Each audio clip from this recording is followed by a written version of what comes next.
What up, YouTube Alekey? Come back at you with another custom StarCraft 2 cast. Today, we have a 2v2 matchup featuring the Azeroth-Koprulu Hyperwar mod. If you're not familiar with this mod, it puts together Brood War, StarCraft 2, and Warcraft 3 into one game. It's absolute insanity. This match in particular is from a best-of-1 2v2 tournament series, so it should be an interesting one today. Let's go ahead and introduce our teams. Team number 1, spawning on the top right-hand side of the map, it's our pink undead player Karnario with his ally spawning just to his left. It's our teal Protoss player KillerViods going up against team number 2. It's our blue undead player Ancalagon with his ally spawning just to his right. It's our red Terran player Alekey. Now, Alekey is using the Brood War Command Center, but we are, in fact, looking at a StarCraft 2 Terran player. Just want to throw that out there. This tournament in particular was hosted by a Spanish-speaking content creator named Anyone, who was kind enough to share these replays with me, so big shout out to him. I will leave his details in the description below if you want to watch his channel.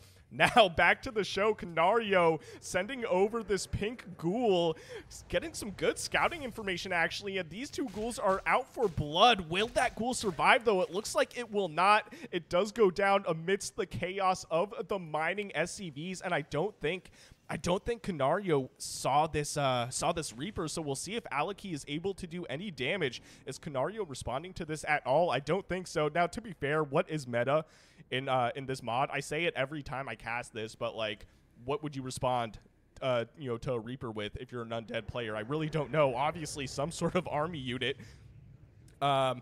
But the thing is, a lot of money is being spent on the hero unit, on the Crypt Lord right now, so there are no defensive units for the undead player to speak of. This Reaper is getting some damage in, but does not have any kills just yet.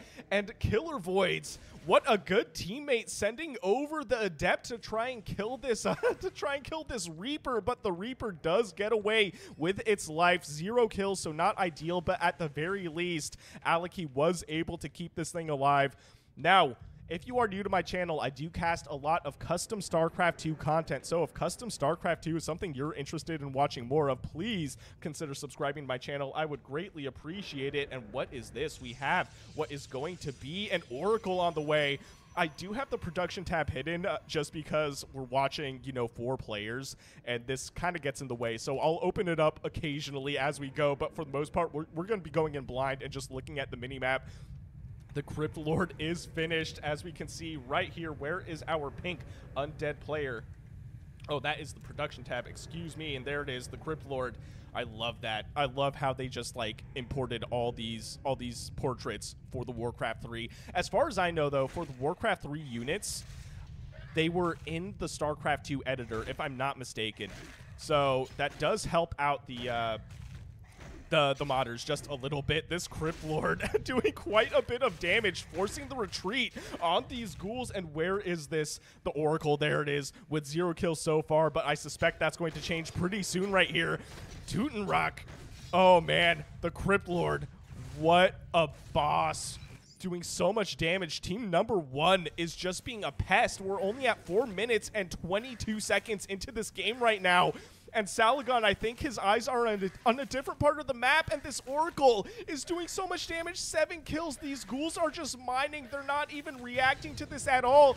Meanwhile, the Crypt Lord is moving into the main base for team number 2, but forced to retreat. Keep in mind, the Nerubian Tower will be slowing this guy down just a little bit. How many kills did this Oracle get? 15 kills, bro. 15 kills. I wish we could see the units killed tab in 2v2 matchups, but unfortunately we cannot.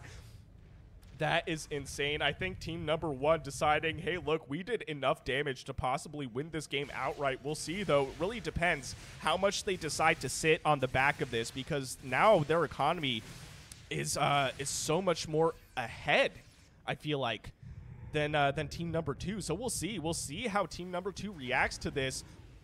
There is what is going to be a Widow Mine drop. I love that. Leaving 1 defensive Widow Mine at the wall to the natural base location. Actually not a bad play, considering there are 2 Widow Mines in this medevac. Good control on 2 Widow Mines. Could do a ton of damage. It could basically wipe out at least 3/4 of a mineral line. We also have the Lich. Oh, man. This is sick. So many hero units. One thing I would like to see in this mod as it develops, keep in mind this is in the alpha version for the time being, would be to add, like, I don't know, some sort of hero units for the StarCraft 2 players. Kerrigan would be sick. Raynor obviously would be sick. So we'll see. We'll see if KillerViods reacts to this. Here's the Widowmine. Does burrow. Will it do some damage? It actually kills one worker, so nothing too crazy. This Widowmine does land, but unfortunately it was damaged, and those stalkers able to take it out. This Widowmine was revealed after using its attack, so it will also go down. Both Widowmines going down, unfortunately not doing nearly as much damage as they needed to do, and now I feel like team number 2 is a little bit behind. Let's go ahead and take a look at the units, at the workers. So we have 14 ghouls for our blue undead player as compared to 26 ghouls for our pink undead player. That's not too crazy, but it's, you know, it's not ideal.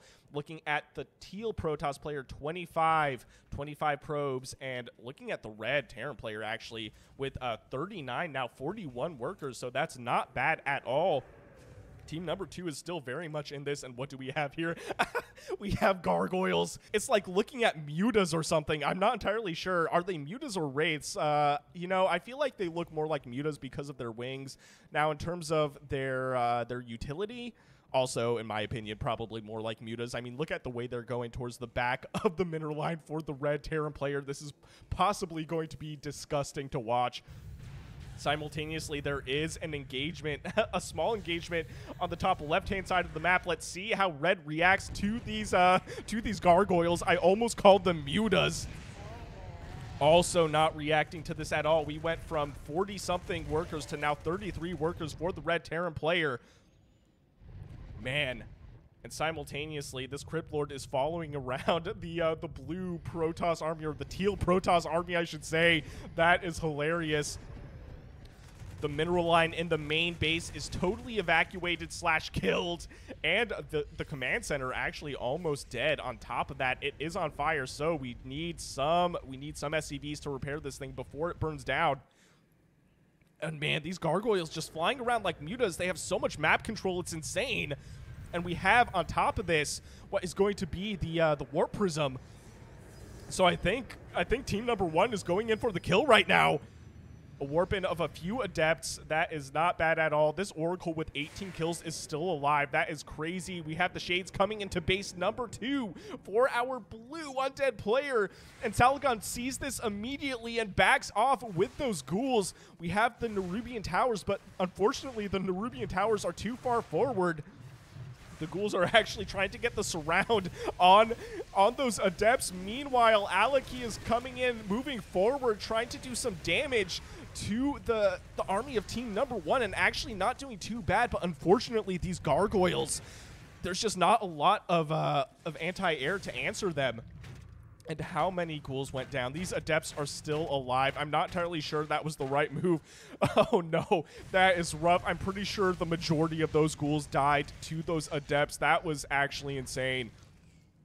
What did we just witness right here? I think we witnessed stone form. Right, transforms the gargoyle into a statue that is immune to spells, gains additional armor, and has a regeneration rate of 8 hit points per second. The gargoyle can't attack in this form, so that is not bad at all, actually. So that definitely feels like mutas, because the mutas have that healing ability when they're not being damaged for a while. I feel like it's similar to the gargoyles, but, you know, a little bit different, because they actually have to turn to stone to heal. Man, these gargoyles are doing so much damage. It's actually insane. And this adept, bro, is still alive, still has 18 kills, though, so hasn't done any more damage, but I think it paid for itself. You know, it's done more than enough, man. That adept, oh, look at that. That's so cool. Sorry, got distracted, but that Oracle, I should say, definitely paid for itself. I did not mean to call it an adept. Teal is floating a lot of minerals, but does not have a lot of gas, so doesn't have a lot of resources to spend where the gas is concerned. He could warp in some zealots, sure, but what is he researching right here? He's researching thermal lance, and we have a Colossus as well. No wonder he doesn't have a lot of gas. This is not a cheap army to be building on 2 bases. We have a third base coming down for our blue undead player. So, and Ancalagon, he's not wavering at all. He's like, yeah, my mineral line got wiped, you know, at 4 minutes and 20 seconds into the game. And that's fine. That's fine. It was a goofy number to lose all my units, but that's okay. We're still in this. And now Ancalagon actually answering gargoyles with gargoyles. I love this. Does spot base number 3 for our teal Protoss player, but decides not to attack it. I think he wants to go for the economy for his opponent, but great use of the of the gargoyles from Karnario as well, kind of coming in to try and intercept the enemy gargoyles. Not bad at all. Something died there. I'm not entirely sure what that was. We did not get a good look at it. And we also have Tempest, bro. So we have Colossi and Tempests and, you know, 1 Void Ray. This is a really gas-heavy army for not mining a lot of gas. I mean, soon he's going to be mining, you know, a couple more Vespene Geysers. But right now, this kind of composition on 2 base is kind of ballsy. Not going to lie. Not going to lie. This is so many gargoyles, bro. How many gargoyles does blue have? Blue has 26, now 28 gargoyles. That's insane. Will this Nexus survive? I'm not so sure. It's already almost dead. It really depends if Ancalagon's going to get greedy. Oh, man, I think I would have been greedy. Ancalagon, you have more discipline than I do, because I think I would have tried to kill that. I mean, looking at this Nexus right now, it's more than halfway dead. Yeah, I would definitely get greedy trying to kill that thing, and then I would probably lose my entire army, and then we would lose the game, and you know, that would be that. Game over. Replay's done at 12 minutes and 30 seconds into the game, but not Ancalagon. Ancalagon with his discipline, able to keep his gargoyles alive. And look at this. This is disgusting. Wait, how many does he have now? 38. He's got 38 gargoyles. This is insane. He's like, oh yeah, you want to play gargoyles? Let me just triple what you got. Actually, that's just an estimate. How many gargoyles does Pink have? He's got 10 gargoyles to okay, quadrupled the gargoyle count for for his opponent. That's insane. Wow, this is actually crazy. Meanwhile, Alekey's been macroing on the back of this, has a decent little army right here. He's got the Cyclones, he's got the Liberator, and he's got the Bio on top of a couple, what are those? Where are they? Yep, he's got some Vikings in there as well. It was hard for me to see amidst all the chaos, and here we go. This is a really scary army for Protoss, though. I mean, look at this, the Tempest. This is so much range for our teal Protoss player. It's actually insane. The hero unit, the Crypt Lord, is at level 7. The max level, keep in mind, is level 10 for the hero units for Warcraft 3. Oh, man, some of these gargoyles going down. How much does the gargoyle cost? We'll actually have to look at how much it costs in StarCraft 2, StarCraft 2 money, because we're not mining wood and gold, ladies and gentlemen. They are being paid for with gas and minerals. Insane. Insane. Oh, wow. Oh, wow. Let's just take a look at this. Putting away the UI to see the chaos unfold. There's a huge engagement in the middle of the map from all 4 players. This is actually insane. This is so many gargoyles, though. I'm not entirely sure who's going to come out ahead right now. The teal Protoss army is, I think, getting withered down just a little bit. This one Tempest... We are back. Sorry about that. I accidentally pressed the hotkey to rewind the game and not bring up the UI. This Tempest only has 3 kills. This is still, I feel like, anybody's engagement, but I feel like team number 2 is coming out ahead in this. So despite losing his entire economy, the blue undead player Ancalagon able to make a huge comeback with these gargoyles. That is insane. Now let's find a macro structure really quick. Where are these gargoyles coming from? Here we go. They are 100 minerals and 75 gas. That's not bad at all. Oh, man. And that poor warp prism was just chilling. It wasn't hurting anybody, and it was closer to home than to the enemy, and it still got sniped by the gargoyles. Rest in peace. A couple, or actually I think that was about 4 gargoyles getting enwebbed by these crypt fiends. So the Crypt Fiend is actually a good answer to this, I feel like, because they will be able to not only immobilize the gargoyles, but also bring them to the ground for the rest of the army to destroy them. I'm not entirely sure this is the move. Ancalagon, great. Okay, running away. These spirit towers just doing so much damage. One spirit tower kind of in the middle of this. Will it go down? I'm not so sure, actually. These spirit towers are just so tanky. That's actually insane. Meanwhile, another big engagement in the middle of the map. Now it's looking like it might be in favor for team number one. I feel like the pink undead player just has such a big army at this point with a little bit of Protoss support as well. We have one Archon with 19 kills, also disgusting. I'm pretty sure the Oracle went down at this point. We haven't seen it in a while.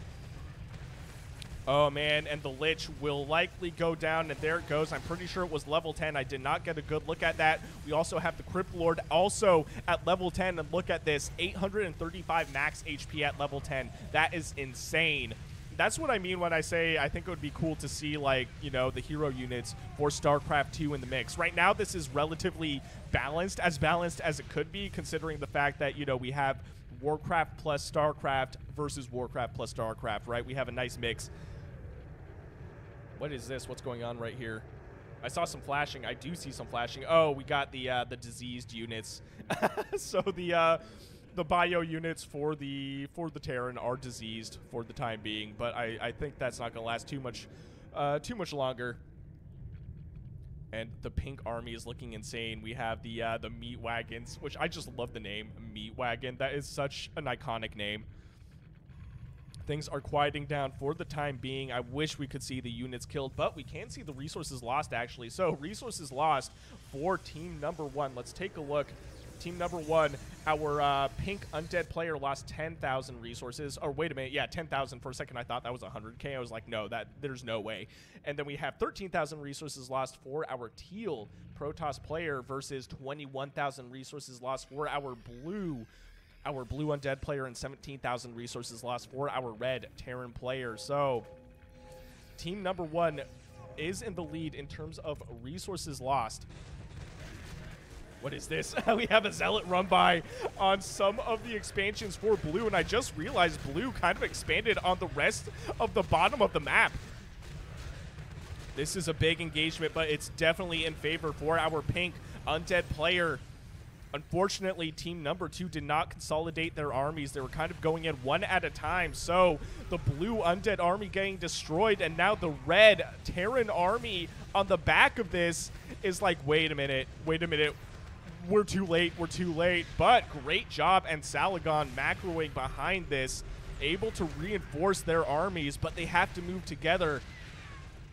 These siege tanks doing a decent amount of damage, actually, though, especially against the slow-moving army for the pink undead player.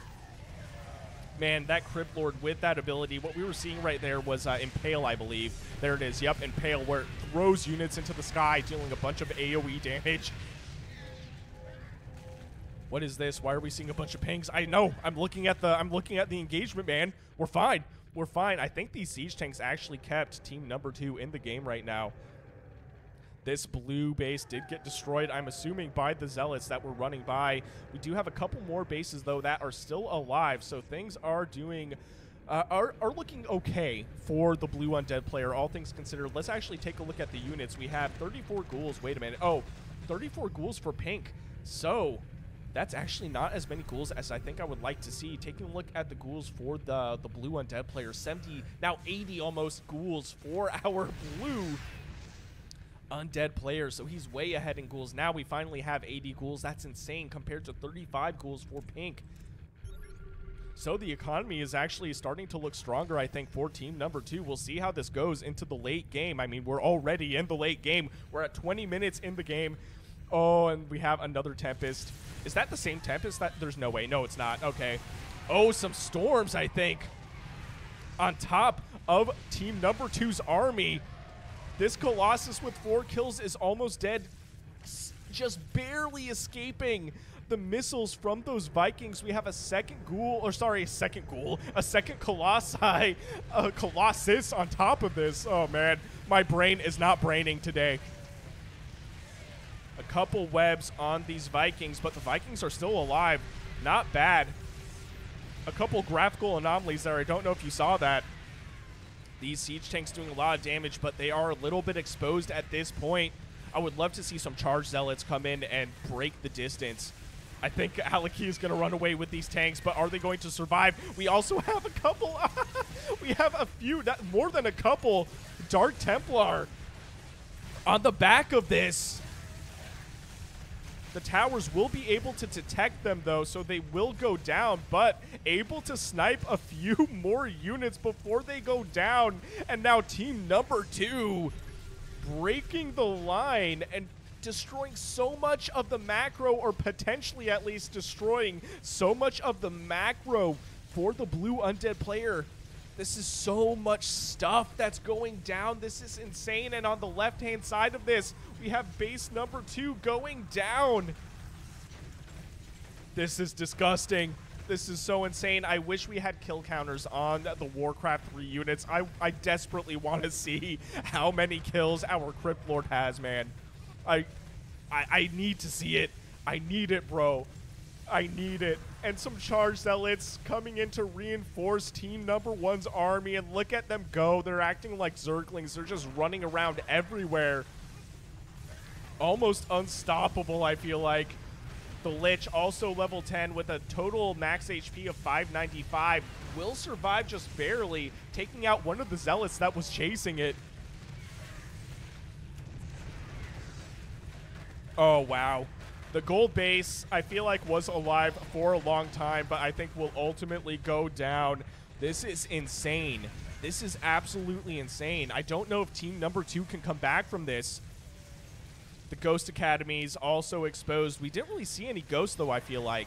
Although Ghost would have been a decent, a decent play. Oh, wow. Oh, wow. This pink undead army is just so terrifying. It's so terrifying. What is this? That meat wagon is almost dead. I thought it was a hero unit for a second. I was like, where is the Crypt Lord? Actually, oh, there he is at full HP. Disgusting. Disgusting. Look at him leading the line. He's a good leader, man. He's like, hey, look, I'm going to be on the battlefield with you guys, bro. I'm not just going to be your commander. Wow. Oh, what is this? More zealots on the back of this. That is hilarious. I would love to see like a warp prism. Not that it's needed at this point in the game. Now we're just evolved into chaos. We're in absolute chaos. The necromancers shooting the factory. I never thought I would see that. And the crypt fiends, look at the animation. It is so cool. This orbital command is trying to escape, but there's no way it survives, man. It's on fire. It is so close to dead, and it's flying to the right-hand side of the map. It's just going to burn down, even if it gets away from the from the range of those crypt fiends. And now we have the last few bases, the last few expansions, I should say, for Ancalagon in serious danger. All these players are floating a lot of money. But, I mean, there's also not a lot of macro structures for team number 2 to spend the money on, to be fair, at this point in the game. We have some diseased Marines here. That is hilarious. I also noticed that there was a disease on one of the siege tanks earlier. Another crypt going down. This last expansion going down. This will leave our blue undead player on a single base, and the base is actually still mining. So that's not horrible, but I mean, this is looking really scary. There's a scan on top of these Dark Templar, but the Dark Templar literally could not care less, even though they do go down ultimately. We have one Tempest with 13 kills, another Tempest with 12 kills. The range on them is just insane. And a Colossus right here with 15 kills. And Ancalagon throwing out the GG. Alekey throwing out the GG. Giving the victory to team number 1. What an insane 2v2 matchup. If you guys enjoyed what you saw, please consider shooting me a like and subscribe. I would greatly appreciate it. And if you want me to cast any of your own games, I will leave my email and Discord in the description below. And I'll see you guys on the next one.